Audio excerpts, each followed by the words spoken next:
Allez, aujourd'hui, on va faire une petite vidéo très rapide sur les fruits rouges que je viens de ramasser.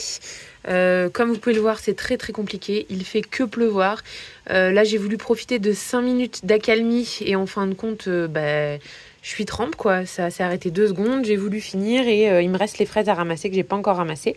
Mais je voulais quand même vraiment vous montrer les différences en termes de variété. C'est vrai qu'au départ, j'avais tendance à planter un petit peu tout pour collectionner et un petit peu sans savoir parce qu'il y a des gens qui peuvent promouvoir sur leur site des framboisiers et au final à l'usage et selon votre terrain, votre terre, votre climat, etc. ça va changer du tout au tout. Donc là je vais vous montrer. Donc le framboisier gold, c'est celui que je vous recommandais au début parce que c'est vrai que c'est celui qui a le goût le plus doux, le plus agréable. Ceux qui veulent une framboise au goût pas trop acidulé, c'est celle-là qu'il va vous falloir. Par contre, là je viens de les ramasser et quand on a un temps ultra pluvieux comme ça, elles s'écrasent encore plus vite. Je viens juste de les ramasser, elles sont déjà pas présentables. Donc ça veut dire que vous ne pourrez pas faire de tarte, pas faire de petites verrines pour le repas du soir si vous les ramassez le matin et encore plus quand il pleut. Parce qu'on peut voir que c'est des framboises qui ne se tiennent pas du tout et c'est à mon avis pour ça que dans les magasins vous trouvez très très peu de framboises jaunes comme ça, en tout cas de cette variété-là. C'est à mon avis une question de tenue commerciale. Ils ne peuvent pas vous vendre des fruits qui, une fois dans les rayons, sont complètement écrasés. C'est pas vendeur et voilà, c'est pour ça que je pense que vous n'en retrouvez pas. Ensuite, vous avez les petites framboises rouges là. Donc je ne connais pas la variété, il faudrait que je demande à la femme de mon cousin puisqu'en fait elle voulait se mettre en maraîchage petits fruits et c'est elle qui m'avait donné des petits rejets des siens. Alors c'est vrai que c'est une framboise qui se tient bien. Par contre elle devient très haute en termes de place et donc il faut la palisser sinon ça va se pencher et c'est assez compliqué dans un jardin comme le mien à gérer parce qu'il va falloir être beaucoup plus interventionniste que par exemple les jaunes ou les héritages ou les évas. Donc pour moi pas très pratique.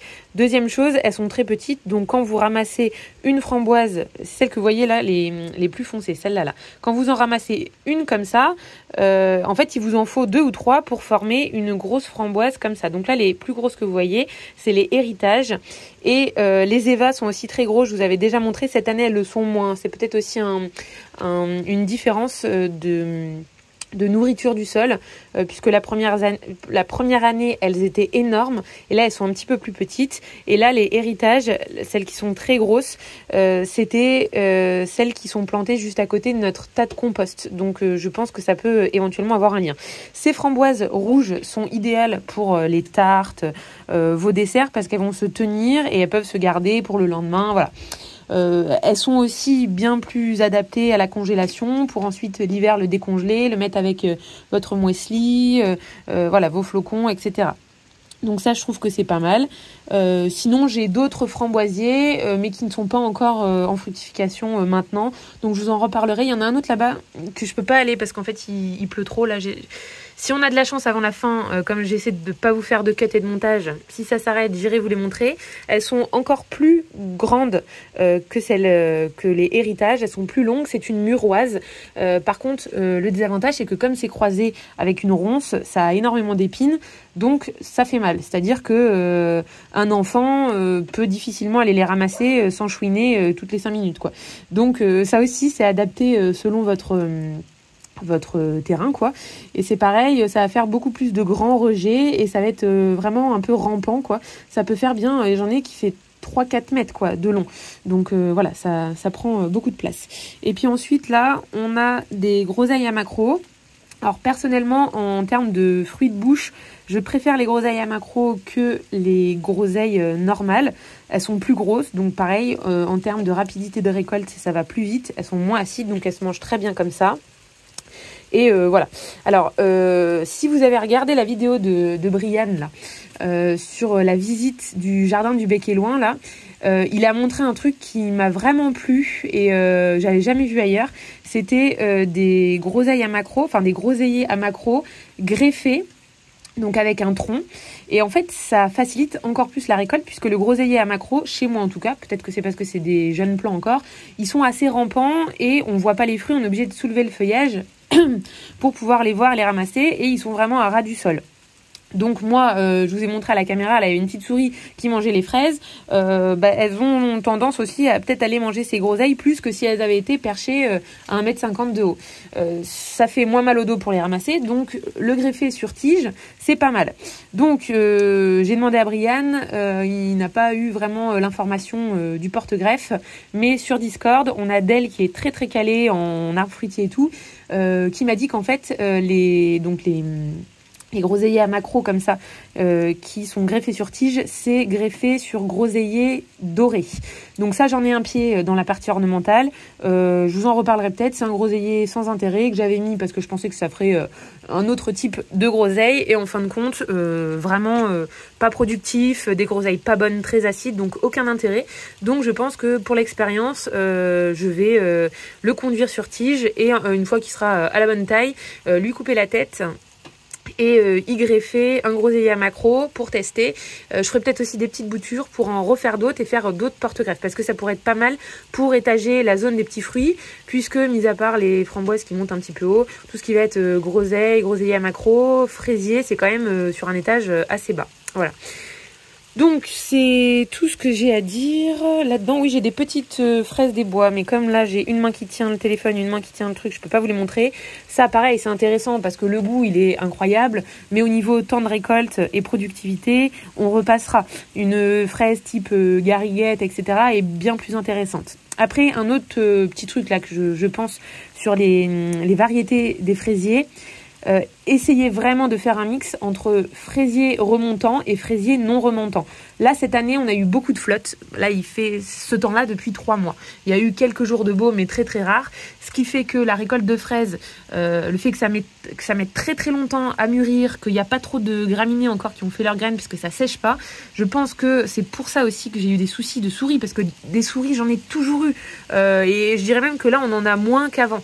Et pourtant, elles s'étaient jamais attaquées aux fraises. Donc, je ne comprends pas pourquoi, en fait, à la caméra, je la vois faire ces tas, qu'elle ne mange même pas en plus, puisqu'elle coupe des fraises vertes.